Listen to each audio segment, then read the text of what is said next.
মার্কিন যুক্তরাষ্ট্র কতটা অসহায় এই মুহূর্তে ইরানের কাছে, এটি আপনারা এখন স্পষ্ট হতে পাচ্ছেন যে গত কয়েক মাস ধরে আমরা বোঝাবার চেষ্টা করেছি যে ইরান কতটা শক্তিশালী আর যুক্তরাষ্ট্র কিভাবে ধরাশায়ী হতে যাচ্ছে। এটি কিন্তু বিভিন্নভাবে বলার চেষ্টা করেছে, আপনারা অনেকেই দ্বিমত পোষণ করেছেন, অনেকেই বিভিন্ন বিষয়কে মাঝখানে এনে এটিকে গুরুত্বহীন করবার চেষ্টা করেছেন, কিন্তু এখন স্পষ্টত বোঝা যাচ্ছে যে মার্কিন প্রেসিডেন্ট ডোনাল্ড ট্রাম্প গতকাল G7 সম্মেলনে এই মুহূর্তে তিনি এখনো পর্যন্ত ফ্রান্সে অবস্থান করছেন এবং সেখানে সাংবাদিকদের প্রশ্নের জবাবে অনেক গুরুত্বপূর্ণ তথ্য তিনি ফাঁসও করেছেন। আজকে 18 তারিখ বৃহস্পতিবার বাংলাদেশ সময় আমি ঢাকায় বসে আপনাদেরকে এই কথাগুলি বলছি। এই মুহূর্তে সর্বশেষ যে আপডেটগুলি সেগুলি জানাচ্ছি। অবশ্যই খেয়াল করে শেয়ার করুন, অন্যদেরকে জানান দিন, কারণ এত বড় বিজয় এটি আর হতে পারে না। আমরা একদিকে বিশ্বকাপ ফুটবল দেখছি, অন্যদিকে আমরা যুদ্ধের শেষ অবসান দেখতে পাচ্ছি।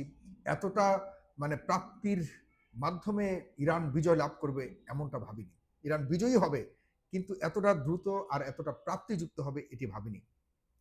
ট্রাম্প কি বলেছে গতকালকে? ট্রাম্প বলেছে শুধুমাত্র ট্রাম্পে যে পরাজয় হয়ে ফিরে যাচ্ছে ব্যাপারটা তা নয়।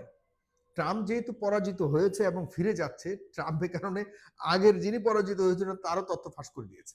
মানে ডেমোক্রেট সরকারের যাতে কোনোভাবে ট্রাম্পের এই পরাজয় নিয়ে রাজনীতি করতে না পারে, সেও ঠিক একইভাবে আমাদের বাংলাদেশি স্টাইলে এর আগের প্রেসিডেন্ট যে পরাজিত হয়েছিলেন এবং কিভাবে পরাজিত হয়েছিলেন সেটিও ফাঁস করেছে। বারাক ওবামা বোয়িং 757-এ করে 2015 সালে পুরো একটা প্লেন ভর্তি $1.7 বিলিয়ন ক্যাশ ইরানের কাছে দিয়ে আসছিল। ইরানিরা সেখানে ওই বিমানের সামনে এভাবে দাঁড়ায়ছিল, সেই দাঁড়ানো থাকার ছবি পর্যন্ত বললে ট্রাম্পের কাছে আছে। ট্রাম্প বলেছে, সে বলেছে যে আমি শুধু বলছি না, আমার কাছে সেই ছবিও আছে। তার মানে সে আমেরিকান আগের সরকারের গোপন কথা ফাঁস করতে গিয়ে সে আমাদেরকে জানিয়ে দিল যে এই মুহূর্তে যে মার্কিন প্রেসিডেন্ট বা মার্কিন যুক্তরাষ্ট্র ইরানের সামনে দুর্বল তা নয়, সব সময় দুর্বল হয়ে আসছে এবং ইরানের সাথে কখনোই পারেনি। 2015 সালে এর আগের সরকারও পারেনি, ট্রাম্পও পারছে না। আজকে ট্রাম্প ফ্রান্সে বসে সেখানে কিন্তু ম্যাক্রো যিনি ফ্রান্সের প্রেসিডেন্ট তার সাথে পাশাপাশি বসে এবং রেকর্ডেড ভিডিওর সামনে ইরান যুক্তরাষ্ট্র এখন যে ডিলটি হতে যাচ্ছে, চুক্তি হতে যাচ্ছে 14 পয়েন্টের 14 দফার, সেই চুক্তিতে তিনি স্বাক্ষর করেছেন। কারণ তিনি শুক্রবার আগামীকালকে, আপনাদের মনে রাখতে হবে আজকে 18 তারিখ, 19 জুন সেই ঐতিহাসিক স্বাক্ষর হতে যাচ্ছে এবং শান্তি চুক্তি হতে যাচ্ছে, যেখানে আমরা ইরানের একচেটিয়া বিজয় দেখতে পাচ্ছি। $300 বিলিয়ন দেওয়ার কথা বলা হচ্ছে, কারণ ইরানের উপর যেভাবে আক্রমণ করা হয়েছে, ইরানের অনেক ক্ষয়ক্ষতি হয়েছে, সেসব ক্ষয়ক্ষতির ক্ষতিপূরণ দিতে $300 বিলিয়ন কথা ওখানে উল্লেখ করা আছে 14টা পয়েন্টে। ট্রাম্প যতই মিথ্যা কথা বলুক, এখন কোনোভাবেই সে কোনোভাবে এখান থেকে সরতে পারবে না, কারণ এটি দ্বিপাক্ষিক চুক্তি হচ্ছে। সেখানে স্পষ্টভাবে একটা ক্লজে লেখাই আছে যে এখানে তাদেরকে ক্ষতিপূরণ হিসেবে $300 বিলিয়ন দিতে হবে। যতটুকু শুনেছি, ডোনাল্ড ট্রাম্পও অলরেডি প্লেনে করে কম না হলেও $3 বিলিয়ন পাঠিয়েছে। $3 বিলিয়ন পাঠিয়েছে। যদিও ট্রাম্প বলেছে যে দেখো, আমরা ক্যাশ টাকা দিতে পারবো না, তবে আমরা নিষেধাজ্ঞা উঠিয়ে ফেলবো, আমরা নিজেরা কোনো ইনভেস্ট করব না, তবে পৃথিবীর বিভিন্ন যারা আন্তর্জাতিক ইনভেস্টর রয়েছে, বিনিয়োগকারী রয়েছে, তারা সেখানে গিয়ে বিনিয়োগ করতে পারবে। তার মানে কি? তার মানে হলো তারা চাচ্ছে যে আমরা না দিয়েও অন্য মানুষের মাধ্যমে তোমাদেরকে এই $300 বিলিয়ন আমরা আদায় করে দেবো। তবে এটি সঠিক নয়, কারণ হলো আমরা যতটুকু জানি $300 বিলিয়ন দিতে বাধ্য থাকবে মার্কিন প্রশাসন। তারই একটা অ্যাডভান্স হিসেবে, কারণ ক্লজের মধ্যে লেখাও আছে যে কথাবার্তা শুরুর আগে কিছু কিছু জিনিস ইয়ে করতে হবে, যেমন কিছু কিছু স্যাংশন তুলে দিতে হবে। এরপরে এখানে এটাও বলেছে যে হ্যাঁ, এই স্বাক্ষর হওয়ার কালকে থেকেই হরমুজ প্রণালী ওপেন হয়ে যাবে, ওপেন ফর অল। এটা যেমন আগে ছিল, আগে তো কখনোই এখান থেকে কোনো ধরনের টোল আদায় করতো না। ডোনাল্ড ট্রাম্প ভেজাল লাগানোর পরে তো তারা টোল বসিয়েছে এবং এই হরমুজ প্রণালী বন্ধ করেছে। সুতরাং এটাকে খুলে দিয়ে মার্কিন প্রশাসন যে বিশাল বিজয় লাভ করেছে, ব্যাপারটা তা নয়। এটা আগেও খোলা ছিল, ইরানের অধীনে ছিল, ঠিক একইভাবে কালকে থেকেও ইরানের অধীনেই এটাকে খুলে দেওয়া হবে, কোনো ধরনের টোল নেওয়া হবে না। এটা হলো একটা কথা। গতকালকে আমি যদিও কয়েকটি বিষয়ে মোটামুটি মার্কিন যুক্তরাষ্ট্র নিজেদের যেগুলি বলছে যে আমাদের বিজয়, এগুলি বিজয় না। এগুলি অলরেডি আগে এক্সিস্টিং ছিল। ট্রাম্পের ভেজালের কারণে এগুলি বন্ধ করে দেওয়া হয়েছিল। আ এখন আবার খুলে দেওয়া হচ্ছে। এই হলো শর্ত। যেই শর্তটাকে অজুহাত হিসেবে মার্কিন যুক্তরাষ্ট্রের মানুষকে বোকা বানিয়ে বলবে যে, "দেখো আমি তো বিজয় লাভ করে আসছি। আমি হরমুজ প্রণালীকে খুলে দিয়ে আসছি।" এই ধরনের একটা কৌশল নেয়ার জন্যই ট্রাম্প আগামী মধ্যবর্তী নির্বাচনে সে যে করেই হোক তার যাতে ঝুঁকিপূর্ণ অবস্থা না যায় সেজন্য সে এখন এই তড়িঘড়ি করে চুক্তিটা করছে, কারণ সে বুঝে গেছে যে ইরানের সাথে কোনোভাবেই সম্ভব না, কোনোভাবে পারবে না। 14টি পয়েন্ট নিয়ে আমি বারবার আলোচনা করেছি, আগের ভিডিওগুলো দেখবেন, আমি এখন আর বিস্তারিত সেখানে যাচ্ছি না। লেবানন বিষয়ে নেতানিয়াহু স্পষ্ট করে বলে দিয়েছে, এবং নেতানিয়াহু নয় শুধু, সেখানকার ইসরায়েলের গুরুত্বপূর্ণ বেন গাভির থেকে শুরু করে অন্যান্য যারা কট্টরপন্থী ডানপন্থী যারা রয়েছে তারা বলেছে আমরা এই চুক্তি মানি না। দেখুন কতটা ভয়ঙ্কর পরিস্থিতির মুখোমুখি হয়েছে যুক্তরাষ্ট্র আর ইসরায়েল।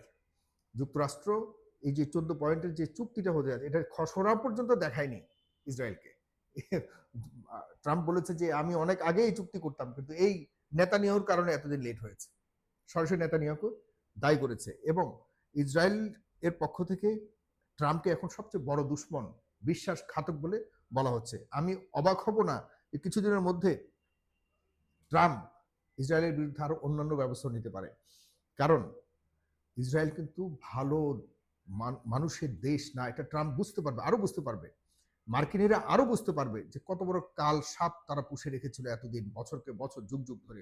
কত বড় কাল সাপ। এর আগে আপনারা জানেন অনেক প্রেসিডেন্ট যে অ্যাসাসিনেটেড হয়েছে, মানে গুপ্ত হত্যার শিকার হয়েছে, এদের কিন্তু বেশিরভাগ ইতিহাস এই ইসরায়েলের সাথে তাল মিলিয়ে না চলার ইতিহাস রয়েছে। ইসরায়েলের সুবিধা, যেই প্রেসিডেন্ট ইসরায়েলকে সুবিধা দিতে পারেনি সেই প্রেসিডেন্টকে হয় হত্যার শিকার হতে হয়েছে, অথবা কোনো না কোনোভাবে তাদেরকে, আপনাদের মনে আছে মনিকা লেনুস্কির সাথে ক্লিন্টনের যে বিষয়টি ছিল, শেষ পর্যন্ত ক্লিন্টন তার প্রেসিডেন্সি ছাড়তে হয়েছে, এটির পিছনেও কিন্তু এই ইসরায়েল জড়িত। এবং এর আগের যেসব বড় বড় ঘটনাগুলি, অনেক ঘটনা ঘটেছে, এগুলি এখন বিস্তারিত বলতে গেলে অনেক লম্বা সময়, এগুলির পেছনে কিন্তু ইসরায়েল জড়িত। এখন টেনশন হচ্ছে আদতে ট্রাম্প এই ইসরায়েলকে সত্যিকার অর্থেই, সে কিন্তু একটু পাগলা টাইপের, যখনই দেখবে যে ইসরায়েল ট্রাম্পের কথা শুনছে না, তখন কিন্তু ব্যক্তি ট্রাম্প বড় ধরনের একটা বিপরীত শক্তিতে, বিপরীত শত্রুতে রূপান্তরিত হয়ে যাবে। কিন্তু প্রশ্ন হলো, ট্রাম্প প্রশাসন বা মার্কিন প্রশাসনের অর্ধেকেরও বেশি হলো ইহুদি, অর্ধেকেরও বেশি হলো ইসরায়েলপন্থী। এই ইসরায়েলপন্থী ইহুদিরা, তারা কি আদতে ট্রাম্পের এই চুক্তির বিভিন্ন গুরুত্বপূর্ণ শর্ত, বিশেষ করে যে অর্থ প্রদান, এগুলিকে পূরণ করতে দিবে কিনা, এই একটি বড় ঝুঁকি রয়ে গেছে। আর যে কোনো পয়েন্ট যদি এখানে বরখেলাপ করা হয় তাহলে চুক্তি লঙ্ঘন হিসেবে কিন্তু আগামীতে বিবেচনা হবে। সুতরাং আমরা এখনো পর্যন্ত একটা ঝুঁকিপূর্ণ ভবিষ্যতের মধ্যে আছি, যে ট্রাম্পের তড়িঘড়ি করে সবকিছু মেনে নিয়ে এটিকে বাস্তবায়ন কতটুকু করতে পারবে, কারণ যারা বাস্তবায়ন করবে অ্যাডমিনিস্ট্রেশন, এদের অর্ধেকেরও বেশি শক্তিশালী অংশ জুড়ে রয়েছে ইহুদিরা। এই প্রথম ট্রাম্প স্পষ্ট করে, এর আগে কোনো মার্কিন প্রেসিডেন্টকে আমি শুনিনি এভাবে বলতে, তারা বলেছে যে যুক্তরাষ্ট্র যদি মানে মনে করে ইসরায়েল থাকবে, যদি না মনে করে ইসরায়েল থাকবে না, যুক্তরাষ্ট্রের ইচ্ছার উপরে ইসরায়েলের এক্সিস্টিং, এই ধরনের দুঃসাহসী কথা কিন্তু এর আগে কোনো প্রেসিডেন্ট বলেনি। ট্রাম্প বলে দিয়েছে। ট্রাম্প বলেছে যে নেতানিয়াহু একজন পাগল, নেতানিয়াহু একজন ক্ষমতালোভী, এবং সে শান্তিপ্রিয় মানুষ নয়, এভাবে তিনি বলেছেন। এবং ইসরায়েলের পক্ষ থেকেও তারাও এই প্রথম, এই যে মার্কিন প্রেসিডেন্টের বিরুদ্ধে, এক্সিস্টিং প্রেসিডেন্টের বিরুদ্ধে তারাও বলেছে যে এই প্রেসিডেন্ট আমাদের সাথে বিশ্বাসঘাতকতা করেছে, এবং ইসরায়েল যদি চায় আমেরিকা ভালো থাকবে, ইসরায়েল না চাইলে ভালো থাকবে না, এই ধরনের কথা পর্যন্ত বলেছে। তার মানে এটি মুখোমুখি একটা অবস্থানে চলে গেছে। আমি অবাক হব না যে ইরানের সাথে মার্কিন যুক্তরাষ্ট্রের, আমি মনে করি যে মধ্যপ্রাচ্যের সবচেয়ে বড় বন্ধুত্ব হতে যাচ্ছে সামনের দিকে। কারণ হলো ইরানের যে একটি বড় সম্ভাবনায় বাজার এখন ওপেন হবে, এই বাজারকে কেউই আটকাতে পারবে না, কারণ ইরানের যে সুযোগ রয়েছে এবং জিওগ্রাফিক্যাল যে তাদের অবস্থান, সারা বিশ্বকে তারা নিয়ন্ত্রণ করতে পারে। তাদের কাছে কিন্তু ইউরেনিয়াম সমৃদ্ধকরণ বলেন, অ্যাটম বোমার কোনো কিছুই ছিল না, অথচ দেখুন তাদের জিওগ্রাফিক্যাল এমন একটা অবস্থান আল্লাহ তাদেরকে দিয়েছে, সেই অবস্থানের কারণে তারা পৃথিবীর যে কোনো ধরনের আগ্নেয়াস্ত্র, শক্তিশালী আগ্নেয়াস্ত্র থেকেও তারা বেশি শক্তিতে রূপান্তরিত হয়েছে। তাদের অবস্থানের কারণে সারা পৃথিবী না খেয়ে মরার উপক্রম হয়েছে। এর চেয়ে বড় কোনো অস্ত্র আর কিছু লাগে, আল্লাহ তাদেরকে সেটি দিয়েছে। সেটি হরমুজ প্রণালী থেকে শুরু করে হরমুজ প্রণালী, সেখানে অন্যান্য আরো অনেক প্রণালী রয়ে গেছে। আশপাশে যেসব দেশগুলি রয়েছে সেগুলিও কিন্তু ইরানের নিয়ন্ত্রণে রয়েছে। তাদের ইরানের প্রক্সি হিসেবে তারা কাজ করে। ইরান যদি বলে হ্যাঁ, না বলে না। এই ধরনের সুবিধাজনক অবস্থাতে ইরানকে কোনোভাবেই নিষ্ক্রিয় করা, নিস্তেজ করা সম্ভব না বলেই এখন যুক্তরাষ্ট্র আমার কাছে মনে হয় যে ইরান সাইড নেওয়ার জন্য বসে আছে। তাছাড়া এখানে ইরান যেহেতু চায়না এবং রাশিয়ার খুব ঘনিষ্ঠ বন্ধু, এই দুটি দেশ সামনের দিকে তাদের যে বিশ্ব নেতৃত্ব দেবার প্রশ্নে আমেরিকা অনেক পিছিয়ে গেছে। শুধুমাত্র ইরানের সঙ্গে থাকার কারণে, ইরানের বিরুদ্ধে থাকার কারণে আমেরিকা পিছিয়ে যাচ্ছে, আর ইরানের পাশে থাকার কারণে চায়না এবং রাশিয়া অনেক শক্তিশালী হচ্ছে। এসব কথা বিবেচনা করে আমার কাছে যেটা মনে হয় সামনের দিকে বিশ্ব রাজনৈতিক অবস্থার ব্যাপক পরিবর্তন হতে যাচ্ছে এবং মধ্যপ্রাচ্যেও আমি মনে করি যে ভয়ঙ্কর একটি পরিবর্তন হতে যাচ্ছে খুব শীঘ্রই। ভালো থাকবেন সবাই। অলরেডি ট্রাম্প সাইন করেছে। ট্রাম্পের পক্ষ থেকে আগামীকাল আমরা দেখতে পাবো ঐতিহাসিক সেই চুক্তি। ভালো থাকুন, সুস্থ থাকুন। কালকে অবশ্যই শুনবেন। আমার ভিডিওটিকে শেয়ার করবেন এবং অবশ্যই আমাকে ফলো করে রাখুন। কাল দেখা হবে। সালাম।